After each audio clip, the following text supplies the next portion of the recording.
On dit il y aura la guerre, tu dis tché. On dit il y aura la guerre, tu dis tché. On dit non mais il y a des prophéties. Je dis il n'y a pas de guerre ici, sinon à ma parole. Dieu a révélé des choses, il n'a pas dit que ça va venir. Et je comprends un peu. Ça veut dire si tu ne te lèves pas pour prier, ça va venir. Tu fais comme Jonas, mais Jonas il se fâche. Tu m'as dit d'aller à Ninive, j'ai parlé. Et puis tu ne l'as pas frappé. Et sur tes larmes. Toi le prophète qui attend qu'il y ait la guerre ici là. Parce que ta prophétie ne va pas se réaliser. Parce que nous ne voulons pas de guerre ici. Qui veut la guerre? L'évangile de Jésus-Christ ou la puissance de la résurrection. L'évangile vient nous apporter la vie. L'évangile vient résoudre des problèmes. L'évangile, c'est Jésus de Nazareth. Quel que soit le mal que tu as, appelle la puissance de la résurrection. La Bible déclare dans Jean chapitre 11, verset 25, Jésus est la résurrection et la vie. L'opposé de la vie, c'est là. L'opposé de la bonne santé, c'est là. L'opposé de la bénédiction, c'est quoi? Alors Jésus est venu résoudre le problème de toutes les négativités en apportant la puissance de la résurrection. Quand tu as foi en la puissance de la résurrection, tu n'as plus de problème. Parce que tu vois les situations comme des conseillers. Tu vois des situations comme des conseillers. Tu t'assois, tu dis, mais c'est quel conseil cette situation vient me donner? Et tu appliques la puissance de la résurrection. Alléluia. Est-ce que je te parle? Est-ce que je te parle? Les enfants de Dieu ont un pouvoir. C'est la résurrection. Quand tu dis, dans le nom de Jésus-Christ de Nazareth, tu veux dire, dans le nom de la puissance de la résurrection, démon sort, maladie dégage, malédiction dégage, situation inconfortable dégage. Nous sommes dans le mouvement de la résurrection. Nous sommes dans le mouvement de la...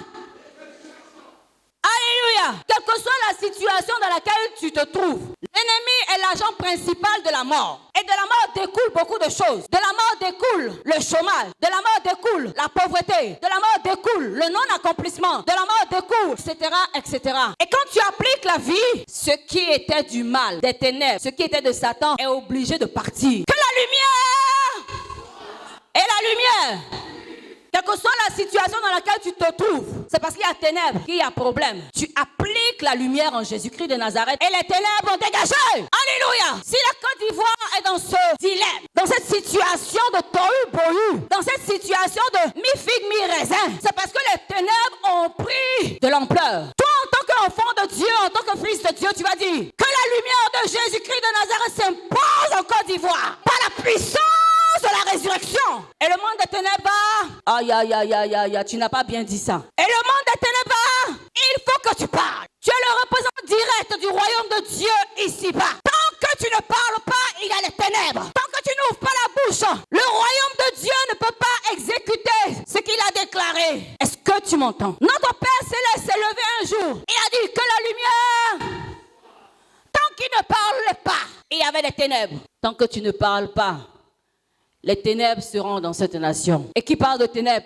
parle de guerre, parle de mésentente, parle de tohu-bohu, un chaos. La Bible dit que la terre était informée et l'Esprit de Dieu se mouvait au-dessus d'elle. L'Esprit de Dieu est là, dans cette nation. Quand Dieu s'est levé, il a dit que la lumière...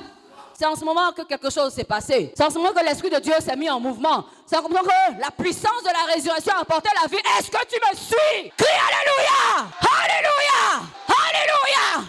Est-ce qu'il y a des enfants de Dieu pour crier aux ténèbres? Silence! Jésus a dit à la tempête, silence! Les gens s'agitent et l'Éternel est assis sur son trône de gloire. Et il attend que tu parles. Tant que tu ne parles pas, la situation est une situation de chaos. Néanmoins, l'Esprit de Dieu est présent parce qu'il y a l'Église au milieu de ce monde. Parce qu'il y a l'Église en Côte d'Ivoire. Mais tant que l'Église ne parle pas, rien ne va se... Et l'Esprit de Dieu s'est levé. Il a dit que la lumière... Et la lumière fut. À toi de dire, je veux la paix dans cette nation. Et la paix va s'imposer. Par ta parole, tu peux démolir tout ce que le monde des ténèbres a construit. Parce que le nom de Jésus apporte la vie là où il y a la mort. Parce que le nom de Jésus rebâtit tout ce qui est chaotique. Est-ce que je te parle? Est-ce que je te parle? L'évangile de Jésus-Christ ou la puissance de la résurrection. Jésus est venu résoudre le problème de la mort. Et pour résoudre le problème de la mort, il faut venir à la résurrection. Il faut venir à l'antidote. L'antidote de la mort, c'est la... C'est quoi qui est la stérilité? C'est quoi qui est le chômage? C'est quoi qui est la maladie? Si un petit comprimé peut déloger Une petite migraine, à plus forte raison, le nom au-dessus de tout nom. Si tu connais la puissance de l'Esprit de Dieu en toi, rien ne va t'effrayer. La puissance de la résurrection. Le nom de Jésus-Christ de Nazareth est une bombe. Le nom de Jésus est une bombe. On dit il y aura la guerre, tu dis tché. On dit non mais il y a des prophéties. Je dis il n'y a pas de guerre ici. Sinon à ma parole. Dieu a révélé des choses. C'est pas dit que ça va venir. Et je comprends un peu. Ça veut dire si tu ne te lèves pas pour prier, ça va venir. Tu fais comme Jonas, mais Jonas il se fâche. Tu m'as dit d'aller à Ninive, je suis parti. J'ai parlé. Et puis tu les as pas frappés. Et sur tes larmes. Toi, le prophète qui attend qu'il y ait la guerre ici, il faut essuyer tes larmes. Parce que ta prophétie ne va pas se réaliser. Parce que nous ne voulons pas de guerre ici. Qui veut la guerre? Qui a dit sinon à ma parole? Qui a dit sinon à ma parole? Nous sommes dans le temps d'Élie. Je t'annonce le temps d'Élie. C'est pour dire que Jésus est sur le chemin de venir. Nous sommes dans le temps d'Élie. Ce n'est plus un seul Élie, mais c'est plusieurs Élie. Parce que l'esprit de feu est en action dans ses fils et dans ses filles.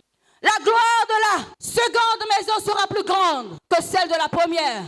En d'autres termes, le feu de l'Esprit de Dieu sera plus ardent que le feu qui a existé avant ce temps. Notre Dieu est un feu dévorant. Notre Dieu est un feu dévorant. Je t'annonce le temps d'Élie. Nous sommes dans le temps d'Élie. Ça veut dire que Jésus est déjà en train de venir.